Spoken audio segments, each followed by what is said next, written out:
So guys, in second part we see question number 21. So what is the question number 21? What is the molarity of H2SO4 solution that has a density of 1.84 gram per cc at 35 degrees centigrade and contains 98% by weight? Means क्या है इसका? Molarity पूछी है हमसे H2SO4 solution की जिसकी density दे रखी है हमें 1.84 ग्राम पर सीसी, कितने टेम्परेचर पर देखे 35 और कंटेन करती है 98% बाय वेट। ठीक है, तो हम इसे सॉल्व करते हैं। अच्छा खासा हमें सबसे पहले सिर्फ इसकी एक चीज़ याद रखनी है, वो है हमारे पास कि सबसे पहले इसमें है H2SO4 सॉल्यूशन हमें याद रखना है और डेंसिटी से हम क्या निकाल सकते हैं। सोचिए, सबसे पहले ये कॉन्सेप्ट्स हैं। डेंसिटी हम क्या निकाल सकते हैं, वॉल्यूम निकाल सकते हैं। कैसे? मास अपॉन डेंसिटी। मास कितना लेंगे? 100 लेंगे इसका, है ना, क्योंकि 100 के रेस्पेक्ट में निकालते हैं हम हमेशा। ठीक है, चलो सॉल्व करते हैं। देखो, मोलैरिटी निकालनी है सबसे पहले, तो वॉल्यूम निकालेंगे इसका। Volume equals to mass upon density. Mass कितना है हमारा? 100 अपॉन 1.84। अब इसे डिवाइड करो, कितना आएगा? 54.34। ये क्या आया हमारे पास? V आया। कितना आया? 54.34। ठीक है, अब देखो आगे हमें क्या करना है इसका।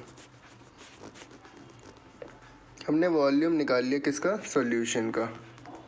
अब हमारे पास कुछ भी नहीं बचता अच्छा खासा। मोलैरिटी का फार्मूला अब इसमें अप्लाई कर देंगे बस। मोलैरिटी का फार्मूला क्या होता है? सबसे पहले वेट ऑफ सोल्यूट। वेट हमें ऊपर कितना दे रखा था? 98 अपॉन मॉलिक्यूलर वेट। H2SO4 का मॉलिक्यूलर वेट कितना होता है? 98 ही होता है। जिसे नहीं आता वो निकाल कर देख लो। ठीक है, N2 फार्मूले में कितना आता है? 1000 होता है अच्छा खासा। ठीक है, इसे हम ऊपर ले गए हैं बस। ठीक है, और नीचे हम वॉल्यूम किस में रखेंगे? ml में। ml में रखते हैं तो ऊपर 1000 आता है। वॉल्यूम कितना आया हमारे पास? 54.34। इसे सॉल्व करो। आई थिंक इससे तो ये कट जाएगा अच्छा खासा। इसे डिवाइड करना है बस, तो हमारा आया 18.4। ठीक है, मोलर। ठीक है, अब हम अपना वो देखते हैं ऊपर आंसर। 18.4, तो हमारा option number C is the correct. 18.4 molar. Okay, next question. Question number 22। ये थोड़ा बड़ा क्वेश्चन है, इसलिए ये क्वेश्चन आजकल बहुत कम आते हैं एग्ज़ाम में। ठीक है, लेकिन फिर भी देखते हैं हम। 2.5 gram of carbonate of a metal was treated with 100 ml of 1 normal H2SO4. After the completion of reaction, the solution was boiled off to expel CO2 and was then titrated against 1 normal NaOH solution. The volume of alkali that would be consumed if the equivalent weight of the metal is 20 is। कुल मिला के हमसे पूछा गया है इसमें। सबसे पहले अगर इसे आप पढ़ो तो जहाँ तक मेरे को समझ में आ रहा है इसमें इसका वॉल्यूम निकालना है इसे। ठीक है, हम बहुत इजी तरीके से करेंगे इसे। ठीक है, बिल्कुल स्टेप बाय स्टेप, बहुत अच्छे से। देखो, सबसे पहले हमें क्वेश्चन में इतना कुछ दे रखा है, तो सबसे पहले हम क्या कर सकते हैं इससे। पहले दो वैल्यू देखो। मेटल हमने लास्ट में क्या पढ़ा? 20। ठीक है, और H2SO4 से हम क्या निकाल सकते हैं इसका? मेटल कार्बोनेट का हम क्या निकाल सकते हैं? इक्विवेलेंट वेट निकाल सकते हैं हम मेटल कार्बोनेट का। कैसे? 20 हमें दे रखा है इक्विवेलेंट वेट उसका अच्छा खासा। ठीक है, मेटल कार्बोनेट का निकाल लेंगे अच्छा खासा। हमने लास्ट वीडियो में क्वेश्चन भी किया था, इसे हम क्या करते हैं? हम दोनों की उसको ऐड कर देते हैं। तो इक्विवेलेंट वेट के लिए हम क्या करेंगे? दोनों को ऐड कर देंगे। 20 प्लस 30। 30 कहाँ से आया ये? कार्बोनेट आयन का हमने निकाला है, ठीक है 50। ये आपको याद रखने की ज़रूरत है, याद हो जाता है करते करते, ठीक है। बस सबसे पहले हमने क्या किया, इसका इक्विवेलेंट वेट निकाल लिया, ठीक है। अब आप याद रखो, इसे इक्विवेलेंट वेट हमने निकाल लिया, ठीक है। अब आगे का सॉल्व करते हैं हम। देन हम क्या करते हैं, सबसे पहले इसमें 2.5 ग्राम दे रखा है कार्बोनेट, तो बहुत इजी है हमारे लिए, क्योंकि हमारे पास इक्विवेलेंट वेट आ गया किसका, मेटल कार्बोनेट का। फिर हम क्या करेंगे इसमें, देखो ये रहा। अब मेटल कार्बोनेट हमने किसका निकालना है, 2.5 के लिए निकालना है, तो क्या करेंगे, इससे डिवाइड कर देंगे 2.5/50, तो कितना आएगा हमारा 0.05 इक्विवेलेंट आ गया, अच्छा खासा, ठीक है। अब देखो सेंस, देखो इसका क्या होना चाहिए आगे, थोड़ा टफ लगेगा क्योंकि बड़ा क्वेश्चन है इंस लेवल का, ठीक है। आगे देखिए, number of equivalents of H2SO4 that you have reacted, ठीक है, जितने रिएक्ट किए हैं वो क्या है, अब हमने ये निकाले 0.05 इक्विवेलेंट, ठीक है। बिल्कुल कंफर्म है, इतना आया समझ में।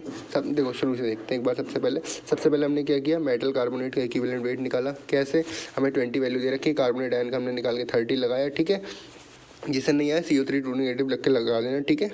आगे फिर निकालते हैं 2.5 ग्राम ऑफ मेटल कार्बोनेट का, क्या करेंगे, बस उसे डिवाइड कर देंगे 2.5/50, इक्वल क्या आया हमारा 0.05 इक्विवेलेंट।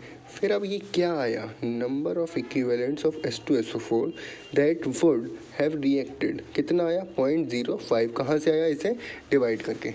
अब देखो आगे क्या करेंगे, हम नंबर ऑफ इक्विवेलेंट्स देंगे H2SO4 के जो हमें लेने थे, ठीक है। फार्मूला वही अपना निकालेंगे, 100 × 1/1000, ठीक है। 100 यहीं से आया, 1000 से कितना आया हमारे पास 0.1, ओके। अब हम क्या निकालेंगे, 0.1 भी हमारे पास आ गया, तो 0.1 में से अगर हम अपने ऊपर वाले 2.5 ग्राम के लिए मेटल कार्बोनेट हमारे आए थे, क्या आए थे 0.05, अगर उसे हम माइनस कर दें तो क्या आएगा हमारे पास, number of equivalents of H2SO4 remains unreacted, जो रिएक्ट नहीं करे, ठीक है।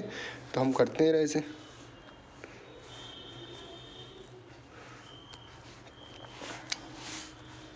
देखो यार 0.1 माइनस 0.05, तो हमारे पास 0.05 इक्विवेलेंट, ये क्या है, जो अनरिएक्टेड रह गए, ठीक है। अब देखो जितने ये हैं, जितने अनरिएक्टेड हैं, इनका मतलब क्या है, कौन कौन से एल्कली कंज्यूम हुए, तो 0.05 एल्कली क्या हुए हमारे, कंज्यूम हुए, ठीक है। अब इसका वॉल्यूम निकालेंगे हम, बस वॉल्यूम निकालने के लिए हम सिंपल फार्मूला या तो अपना ऊपर वाला ही अप्लाई करेंगे, या फिर जो है हम डायरेक्ट सॉल्व कर लेंगे, ठीक है। देखो 1.0 × V किसके इक्वल होगा, 0.05 × 1000, ये हमारा लॉजिक है। अगर हम बिना फार्मूले करना चाहते हैं, और फार्मूले करना चाहते हो तो करो, देखो सेम वही आएगा, 0.05 × 1000/1.0, एक ही बात है, 1 ही लिख लिया, ठीक है। डिवाइड करो 50 ml इज आंसर। थोड़ा टफ था, टफ क्यों था हम समझे नहीं थे, एक बार फिर देखते हैं इसे, ठीक है, ताकि आपके दिमाग में फिक्स रहे। तो सबसे पहले हमने क्या किया इस क्वेश्चन में, ऊपर आते हैं क्वेश्चन पर, एक सेकेंड, ठीक है। ये देखो, what is the molarity of, 22 पते हैं, 2.5 gram of carbonate of a metal was treated with 100 ml of 1 normal H2SO4. After the completion of the reaction, the solution was boiled off to expel CO2. उसने CO2 बाहर निकाल दी and titrated against one normal NaOH solution के साथ करा है, ठीक है। तो हमें सबसे पहले सिंपल पे आए कि हमें सबसे पहले इसके लिए क्या चाहिए, मेटल कार्बोनेट का इक्विवेलेंट वेट चाहिए। हम सबसे पहले क्या देखा हमने, क्या चाहिए, वॉल्यूम निकालना है हमें। तो कैसे कैसे निकालेंगे, एक ही रास्ता है, सबसे पहले हमारे पास इक्विवेलेंट वेट हो हमारे पास, जिससे हम क्या निकाल सकते हैं, मेटल कार्बोनेट निकाल सकते हैं, ठीक है। वही हमने किया, 20 + 30 किया। सबसे पहले क्या है हमारे पास 50, फिर 2.5 हमें दे रखा है अच्छा खासा, कार्बोनेट से डिवाइड करके क्या आ गया हमारे पास, मेटल कार्बोनेट कितना आया 0.05, ठीक है। अब ये क्या थे, जो रिएक्शन कर रहे थे 0.05, तो हमने क्या किया, इक्विवेलेंट्स निकाले H2SO4 के 100 × 1/1000, क्यों 100 ml दे रखा है हमें अच्छा खासा, बस कितना आया हमारे पास 0.1 आया। देन हमने निकाले नंबर ऑफ़ इक्विवेलेंट्स जो रिएक्शन नहीं किए, उसके लिए हमें क्या करना था, जो H2SO4 थे उसमें से ऊपर वाले 0.05 हमें माइनस करने थे। तो कितना बचा, 0.05 इक्विवेलेंट बचा, ठीक है। तो ये क्या आए थे, ये वो आए थे जो एल्कली हमारे कंज्यूम हो गए थे, इन्हें हम ये भी कह सकते हैं, या फिर जो रिएक्ट नहीं करे थे। फिर हमने क्या, सिंपल वॉल्यूम का फार्मूला लगा दिया हमें अपना, ठीक है। 0.05 क्या आया हमारे पास, इक्विवेलेंट रिमेन्स इनटू 1000, क्या आया था हमारा, क्या आया था बताओ, आप कमेंट में लिखिए अच्छा खासा जो चीज़ आपको समझ में नहीं आ रही, ठीक है। अपॉन 1, तो हमारा सॉल्व करिए कितना आया 50 ml, और आंसर क्या है हमारा इसमें फर्स्ट। ऐसे क्वेश्चन मेंस और IIT के लिए बहुत इंपॉर्टेंट होते हैं, ठीक है। So question number 23 now, to a 25 ml H2O2 solution, excess of acidified solution of Ki was added. The iodine liberated required 20 ml of 0.3 normal Na2H2O3 solution. The volume strength of H2O2 solution is, okay, solve करते हैं इसे, easy question है वैसे, ठीक है।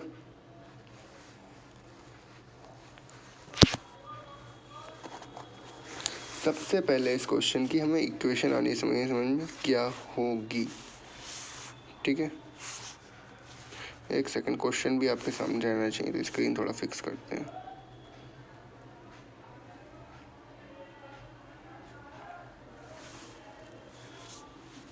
ठीक है।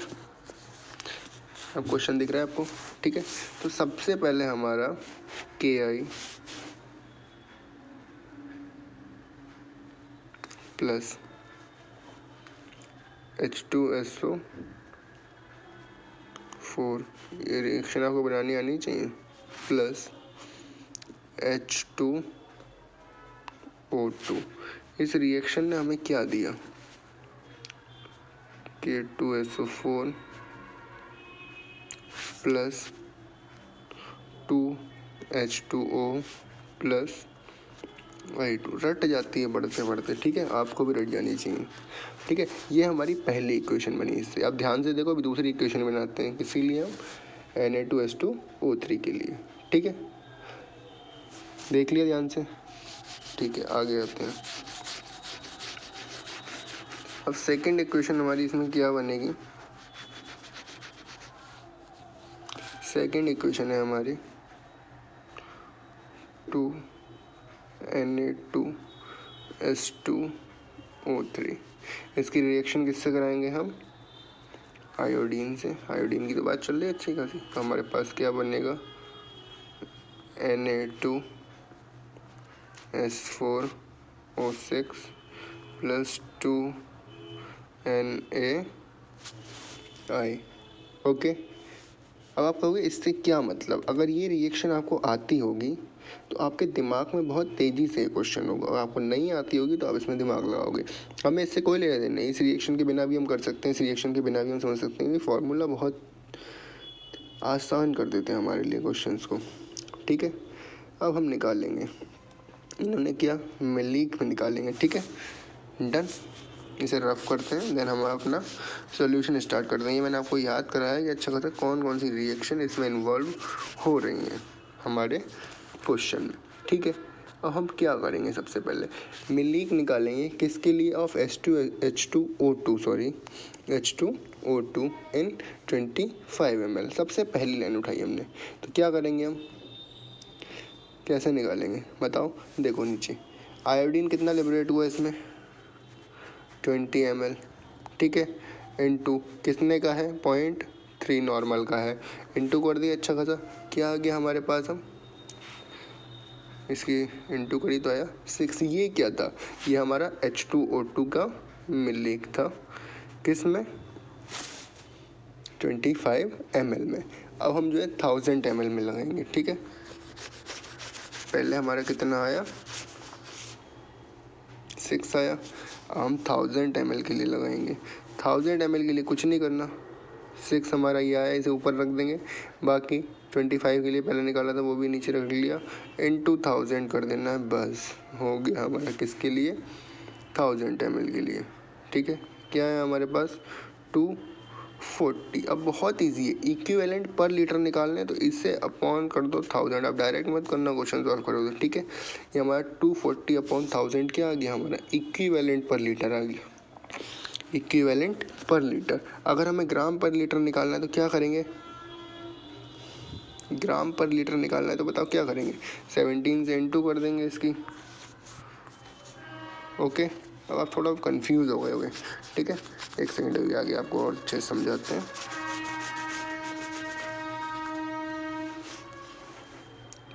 हमारे पास 240 अपॉन 1000 ये हमारे पास आए थे इक्विवेलेंट, ठीक है। इसकी 17 से इनटू कर दी थी, हमारे पास आए थे ग्राम, 4.08 ग्राम पर लीटर, ठीक है। अब हमें इक्विवेलेंट वेट इसका हमें पता था, किसका H2O2 का, इसलिए हमने डायरेक्ट यहाँ रख दिया और हमारा आंसर क्या आ गया 4.08, ठीक है। इसमें देखो ये आंसर डी। ये कैसे, अब आप कहोगे बहुत इजी आई है लेकिन समझ में कुछ नहीं आया, बताओ क्यों नहीं आया, क्योंकि हमने थोड़ा डायरेक्ट मेथड इन्वॉल्व किया, ठीक है। अब हम देखो आपको आसानी से शुरू से समझाते हैं थोड़ा सा। सबसे पहले हमने आपको दो रिएक्शन बताई, सबसे पहले क्या क्या हुआ, एक KI की और एक Na2S2O3 की, ठीक है। फिर इसके मिलीक निकाले हमने, किस में 25 ml में। अब 25 ml में निकाले तो हमें क्या 20 दे रखा है, कितने नॉर्मल दे रखा है, इसकी इससे इंटू कर दी हमने, 20 इंटू 0.3 क्या आया 6 आया, ठीक है। अब मिलीक निकाले हमने H2O2 के, किस में 1000 ml में, तो 6 अपॉन 25 हमारा ऊपर से ही लिया हमने, 6 हमारा मिलीक आया है इसका, अच्छा कलर 25 में हम निकाल लेते अपॉन 25 इंटू क्या जो इसके हमें निकालने हैं 1000, तो हमारा क्या आया 240। अगर हम इसे 1000 से डिवाइड कर दें 240 को, तो ये क्या हो गया हमारा इक्विवेलेंट पर लीटर, ठीक है। अगर ग्राम पर लीटर निकालना है तो किसके लिए निकालोगे, H2O2 दे रखा है तो H2O2 का इक्विवेलेंट वेट आपको इससे इंटू करनी है बस, और इक्विवेलेंट वेट H2O2 का कितना होता है 17, नहीं आता तो मैं बताता हूँ, देखो 34/2 क्या आया 17, ये क्या है इसका H2O2 का इक्विवेलेंट वेट, 17 से इंटू करिए हमने, कितना है हमारा 4.08 ग्राम पर लीटर, ओके। अब तो अच्छे से डन हो गया होगा यार, तो इतना आसान कर दिया, ठीक है, डन, ओके। नेक्स्ट क्वेश्चन पे चलते हैं। Question number 24, the compound which does not exist as hydrate form, the compound which does not exist as a hydrate form, या ऑप्शन पे चलते हैं सबसे पहले हम, ठीक है। Question number 24, number 1 ferrous sulphate, ferrous sulphate, ये क्वेश्चन है हमारा। अब इसमें पूछा है कि हाइड्रेट फॉर्म में कोई कौन एग्जिस्ट नहीं कर सकता, ठीक है, लेकिन फेरस सल्फेट तो कर सकता है, कैसे करेगा देखो, FeSO4.7H2 है, ठीक है। अब दूसरे ऑप्शन पे आओ, कॉपर सल्फेट, कॉपर सल्फेट ये तो सबको पता है एग्जिस्ट करता है, CuSO4.5H2O। मैग्नीशियम सल्फेट पे आओ, ऑप्शन नंबर 3, ठीक है, MgSO4.7H2, और सोडियम क्लोराइड पे आओ NaCl, NaCl नहीं करता है एग्जिस्ट में, तो ऑप्शन नंबर डी, ठीक है। इजी है बहुत ज़्यादा, ऐसे क्वेश्चन नीट वगैरह में ज़्यादा पूछे जाते हैं, इजी चीज़ें वहाँ ज़्यादा पूछते हैं, okay done. So next question is question number 26, the number of atoms in 52 gram of helium is number of atom निकाल रहे हैं। इससे आसान वैसे क्वेश्चन कोई होता नहीं है। ठीक है, क्या करेंगे इसमें सबसे पहले Na into mass upon atomic mass, formula लगाया बस हमने। Na आप सबको पता है कितना होता है, 6.023 इंटू 10⁻23 एवोगैड्रो नंबर इंटू 52। कहाँ से आया, दे रखा है।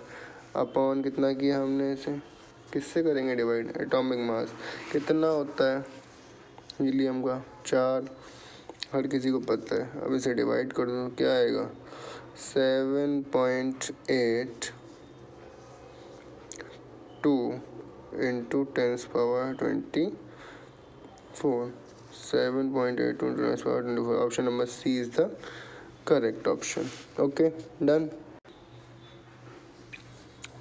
Next question is 27.